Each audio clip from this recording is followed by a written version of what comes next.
Our God shall come and shall not keep silence. Okay?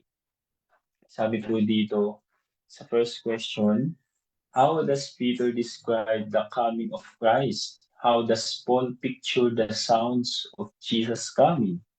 No? So ano daw po ang inilalarawan? Paano daw po inilalarawan ni Peter ang second coming ng Panginoon?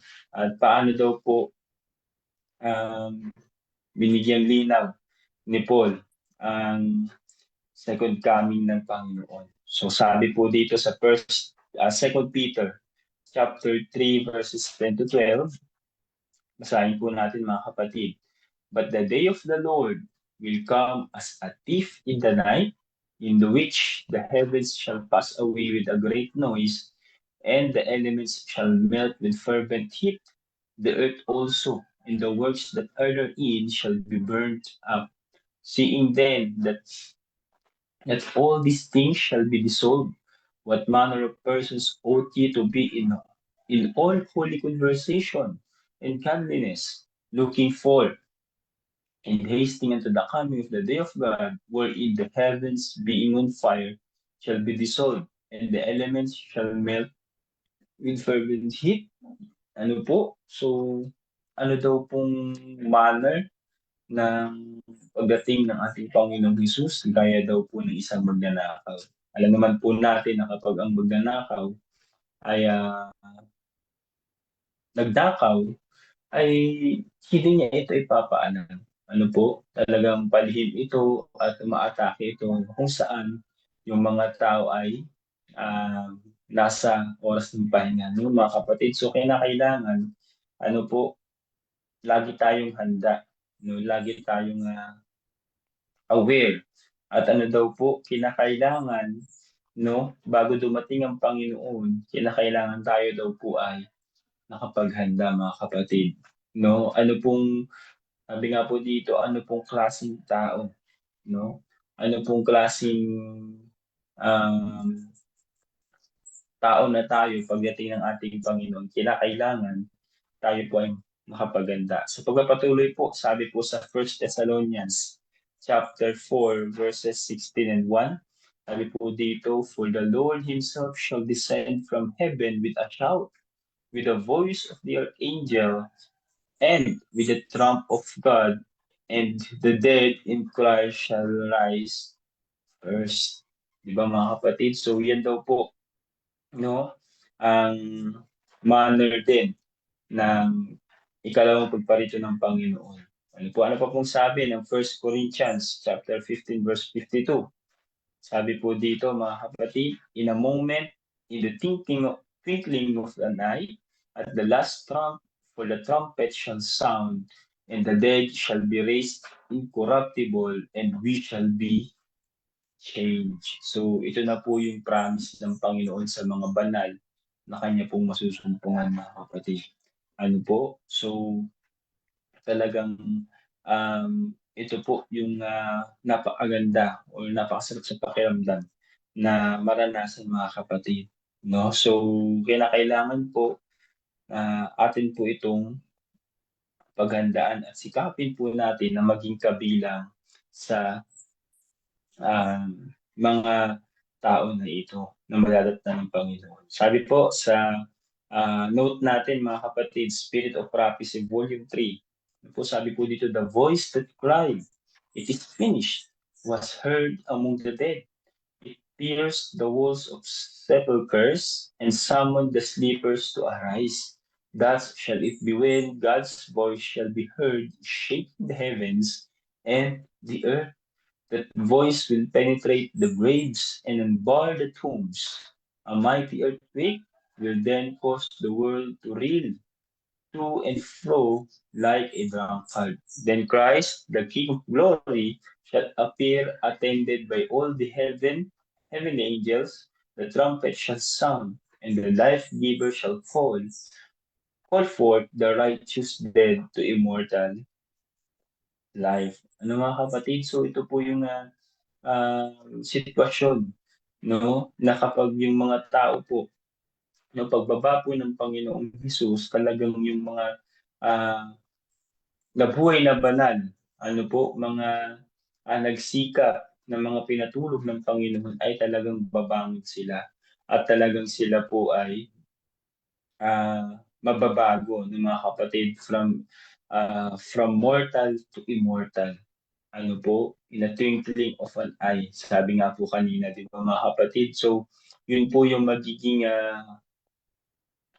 sitwasyon no, ng event na ito mga kapatid. Kung nai-imagine po natin yung mangyayari mga kapatid, ano, hindi pa natin masyadong fully makomprehend kasi nga um, hindi pa hindi pa natin nasaksiyan or na-experience pero kung tayo po ay magiging banal no kung tayo po ay magsisikap no na maging banal ang ating buhay ay atin po itong may experience kapag dating po ng panahon mga kapatid. Kaya nga po, sikapin po natin ano po na mapabilang sa mga banal na anak ng Panginoon. Sabi pa nga po dito sa pagpapatuloy po sa great controversy naman, no, 637, graves are open. Binuksan daw po yung mga libingan. And many of them that sleep in the dust of the earth awake, some to everlasting life, and some to shame and everlasting contempt.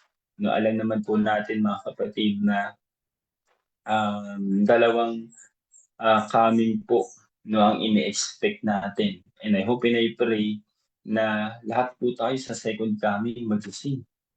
Ano kung tayo man po ay patulugin ng Panginoon. Ano po, wag po natin asamin no yung pagkagising ng third coming. Ano po kasi yun nga po yung everlasting content. Sabi pa nga po dito, all who died in the faith of the third angel's message come forth from the tomb glorified to hear God's covenant of peace with those who have kept His law. Diba? Sino daw po yung mga taong magigising? Ano po? Sa second coming, sila daw po yung mga taong nag-proclaim, no, nanampalataya sa uh, third angel's message, mga kapatid. At sila daw po yung mga taong sumunod, no? Sumunod po sa covenant, sa law, no? Talagang isinapuso yung kautusan ng ating Panginoon. Ano pa pong sabi, mga kapatid?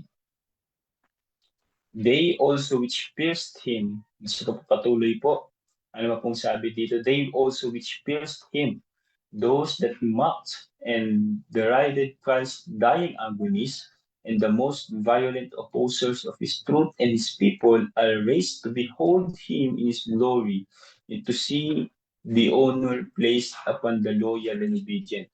No, kasi ito po yung mga tao na hindi naniwala no, sa Panginoon na siya yung um, savior, mga kapatid. Hindi sila convinced. Ano, dahil doon, talagang binuraan nilang Panginoon, kinutya nilang Panginoon, no, at convinced sila na nagaan yung propeta lang ang ating Panginoong Yesus. Pero pagdating po ng Panginoong Yesus, na sila din daw po ay gigisingin no, upang ipakita sa kanila na totoo ang pinanghahawakan ng ating Panginoong Yesus, mga kapatid. So dalawang event po yan, mga kapatid. Ano po? So next po, sabi po dito, sa next question po natin, sabi po dito, how does the psalmist describe the second coming of Christ? No, so paano daw po describe ni David ano po, yung pagdating po natin Panginoon. Sabi po ng Psalms 50 verse 3 to 6, sabi po dito, basahin po natin yung talatang ito mga kapatid. Psalms 50 verse 3 to 6, sabi po dito, our God shall come and shall not keep silence. A fire shall devour before him, and it shall be very tempestuous round about him. He shall call the heavens from above and to the earth that he may judge his people. Ano pa pong sabi? Verses 5 and 6. Pagpapatuloy po. Ano pong sabi pa? Gather my saints together unto me, those that have made a covenant with me by sacrifice, and the heavens shall declare his righteousness, for God is judge himself. Okay? So, talagang ang Panginoon po no ang maghuhukom sa atin. No, books were opened. No, at napag-aralan nga po natin na last week mga kapatid kung ano po yung mga libro na binubuksan ng ating Panginoon right now. Ano po, talagang books of record mga kapatid, doon niya po sinusulat kung sino po yung mga uh, karapat-dapat. At talagang pagdating po ng Judgment Day, no, doon niya na po ipapakita, doon na po ipapakita ng Panginoon kung ano po yung mga ginawa natin. No, kung bakit tayo naligtas, kung bakit hindi tayo naligtas, no, mga kapatid. So, ganun po. Okay, sabi po sa ating note, no, dito po, sabi po dito, the faith I live by, the King of Kings descends upon the cloud, wrapped in flaming fire. The heavens are rolled together as a scroll, the earth trembles before him, and every mountain and island is moved out of its place. Jesus rides forth as a mighty conqueror, not now a man of sorrows, to drink the bitter cup of shame and woe. He comes victor in heaven and earth to judge the living and dead and the dead. Faithful and true in righteousness, he don't judge. And the armies which were in heaven, followed him. Sabi po ng Revelation 19:11-14. With anthems of celestial melody, the holy angels, a vast, unnumbered throng, attend him on his way. The firmament seems filled with radiant forms, 10,000 times 10,000 and thousands of thousands. No human pen can portray the scene, no mortal mind is adequate to conceive its splendor. Di ba mga kapatid? No, ito po ay uh, ito po ay ang talagang illustration no ng second coming ng Panginoon. No, illustrate po ito sa pamamagitan ng mga salita, sa pamamagitan po ng sulat ng mga kapatid. Pero yung makita natin ito mismo, no? Kapag dito, madali nating maintindihan eh. Pero yung mismong nasa scene tayo, mga kapatid, yun po yung yun po yung hindi pa natin kayang maarok. No, kasi nga hindi pa po natin na kita na experience. Kaya naman, sikapin po natin mga kapatid na maging kabilang tayo dito. Ano po, sa makakita ng second coming ng Panginoon. Makasumpong sa Kanya. No, wag po tayo yung pagdating ng Panginoon, tayo po ay tumakbo at hilingin sa Panginoon, Lord, tapunan niyo na po ako ng mga bato. Hindi ko po kaya. No? Ang inyong glory, wag po yung ganun. Ano mga kapatid? So, ito po yung nais ng Panginoon sa atin na maging na panghawakan. Ano po mga kapatid, kasi ito po yung talagang uh, kailangan natin, especially sa panahon na ito mga kapatid, na nakikita na po natin yung signs of the times. At darating po yung panahon na talagang tayo po ay susubukin niya. No? Susubukin po ng kaaway, mga kapatid, kung talaga bang matibay ang ating pananampalataya. So, mga kapatid, ito po yung ating lesson sa umagang ito. Our God shall come and shall not keep silence. Ano po? So, nawa po mga kapatid, tayo po ay natuto sa umagang ito. Nawa po, dalhin po natin itong promises ng Panginoon sa buong araw na ito mga kapatid. Maraming salamat po sa inyo pong pag-tune in sa ating Facebook Live and Zoom meeting mga kapatid. At tayo po muli magkita-kita bukas upang magpatuloy. Bago po tayo magtapos, tayo po muna ay manalangin. Let's pray. Dakila po namin Ama na tayo sa mga langit, ipinagpapasalamat po namin sa inyo ang inyong pong kadakilaan, ang inyong pong kabutihan sa amin, sa pagpapaunawa at pagpapakita po ng mga katotohanan ito. Nawa po Ama, kami po ay inyong masumpungan sa ikalawang pagparito po ng inyong anak na si Kristo Jesus sa lupa, magiging kasama po kami sa second coming, maging kabilang po kami sa maliligtas dito sa lupa. Nawa po Ama, tulungan niyo po kami sa mga bagay pa po na hindi pa po namin naintindihan, mga bagay po na hindi pa namin naunawaan at patatagin niyo po kami sa aming po pananampalataya. Hindi po namin kaya, Ama, kung wala po kayo sa aming buhay. Maraming salamat po, Ama. Muli, ang banal na Espiritu po nawa ang siyang sumama sa amin at samahan niyo po kami sa buong araw na ito. Pakaingatan niyo po ang bawat sa amin na manawa. Ito lamang po ang aming hiling at dalangin sa pangalan ni Jesus. Amen.